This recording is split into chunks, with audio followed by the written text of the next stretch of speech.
Halo, Assalamualaikum fans drama Korea. Drama yang udah lama ditunggu-tunggu oleh fans drama Korea akhirnya tayang pada hari Sabtu tanggal 17 Oktober 2020. Drama ini tayang di stasiun televisi TVN pada hari Sabtu dan Minggu jam 9 waktu Korea. Penasaran kan dengan review dan first impression drama startup ini? Apakah sesuai dengan ekspektasi? So, ini dia review dan first impression drama startup. Tapi sebelumnya, seperti biasa, jangan lupa untuk tekan tombol subscribe-nya ya.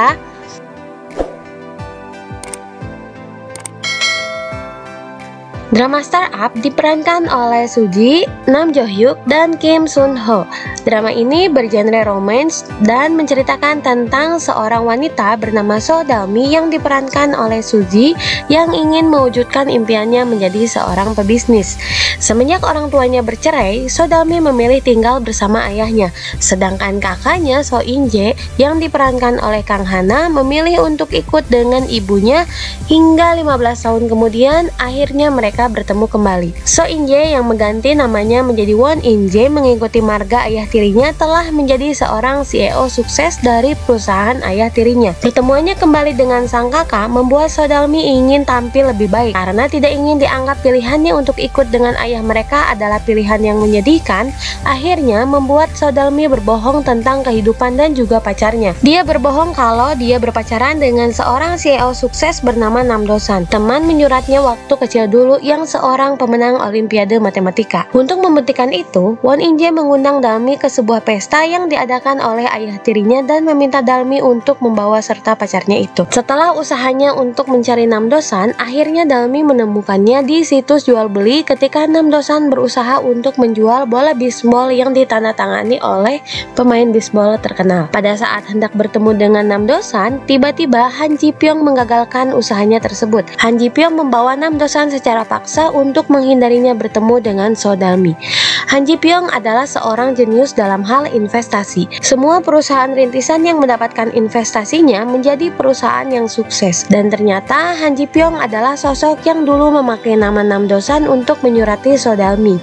Dia bekerja sama dengan nenek So Dalmi untuk memberikan semangat dan dukungan untuk So Dalmi karena bersedih dengan perceraian orang tuanya dan kakaknya yang ikut dengan ibu mereka. Han Ji Pyong juga memiliki hutang budi terhadap nenek So Dalmi karena dulu sang neneklah yang menolongnya saat Ji Pyong sedang kesusahan ketika harus pergi dari panti asuhan dan hanya diberikan uang 2 juta won untuk kelangsungan hidupnya. Dan berkat nenek Dalmi pula lah yang membuat Han Ji Pyong bisa seperti sekarang. Dalam usahanya untuk membalas budi kepada nenek So Dalmi, akhirnya Han Ji Pyong meminta Nam Do San untuk berpura-pura menjadi Nam Do San dalam ingatan Dalmi dengan menjadi teman menyuratinya yang sudah sukses dan menjadi seorang CEO perusahaan besar. Padahal sebenarnya Nam Do San hanyalah CEO dari perusahaan rintisan yang belum terkenal dan tidak memiliki investor. Nam Do San bersama dua temannya mendirikan Samsung Teknologi dan berhasil memenangkan kompetisi Koda.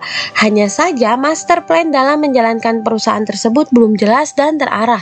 Mereka hanya pintar dalam membuat teknologi tetapi tidak dalam penerapan bisnis. Dengan bantuan Han Ji Pyong, akhirnya Nam Do San sukses membohongi So Dalmi dan juga kakaknya Won In Jae kalau dia adalah seorang CEO yang sukses dari perusahaan Samsung Teknologi. Hingga akhirnya mereka bertiga bertemu di kompetisi Sandbox, yaitu sebuah wadah untuk perusahaan rintisan yang tidak memiliki koneksi dan juga modal dalam dunia bisnis. Nam Do San bersama dua temannya lolos pada tahap awal dan bersiap untuk mengikuti tahap selanjutnya. Begitupun dengan So Dalmi yang juga bersiap mengikuti tahap selanjutnya. Dan Won In Jae yang juga melepaskan jabatannya sebagai CEO di perusahaan ayah tirinya dan ingin berjuang tanpa bantuan ayah tirinya sehingga dia tidak akan dimanfaatkan seperti permen karet yang dibuang ketika rasa manisnya sudah habis. Dan tentu saja ada Han Ji Pyong sebagai seorang mentor di kompetisi Sandbox tersebut. Dan ternyata CEO Sandbox adalah investor yang dulu hendak melakukan investasi kepada perusahaan ayahnya So Dalmi. Tetapi hal itu tidak terjadi karena dalam perjalanan pulang, ayah So Dalmi meninggal setelah mengalami efek dari kecelakaan yang dialaminya. Wih, drama ini tuh super duper keren banget lah. adalah mengangkat tema tentang kegalauan anak muda zaman sekarang dalam usahanya mengejar mimpi. Drama ini memang lebih realistis tapi tetap memiliki daya tarik sendiri. Di episode-episode awal, drama ini tuh porsi Namdosannya emang sedikit banget, sehingga membuat kita nggak dikasih kesempatan untuk jatuh hati sama sosok Namdosan.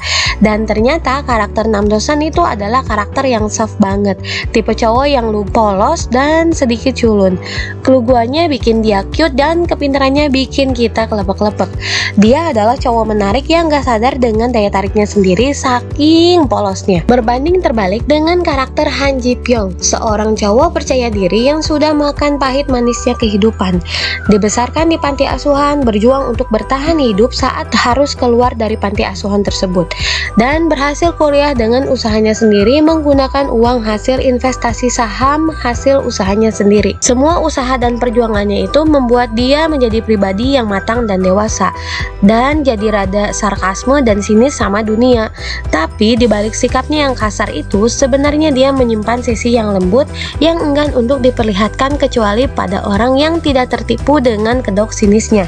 Contohnya adalah kepada neneknya Sodalmi. Aduh, nggak sabar banget nih nunggu episode selanjutnya. Parah sih, kok bisa ya drama Korea itu menciptakan karakter yang berbeda dan berlawanan tapi tetap realistis, dan sama-sama bikin kita terpikat karena punya daya tarik masing-masing. Aduh, kalian tim mana nih? Tim Han Ji Pyong atau tim Namdosan? Atau kalian tim galau kayak aku? Dan drama ini tuh aku kasih nilai 9 dari 10 karena berhasil bikin aku terus penasaran menunggu episode selanjutnya. Well, itu dia review dan first impression drama Startup. Semoga fans drama Korea terhibur. Terima kasih. Assalamualaikum.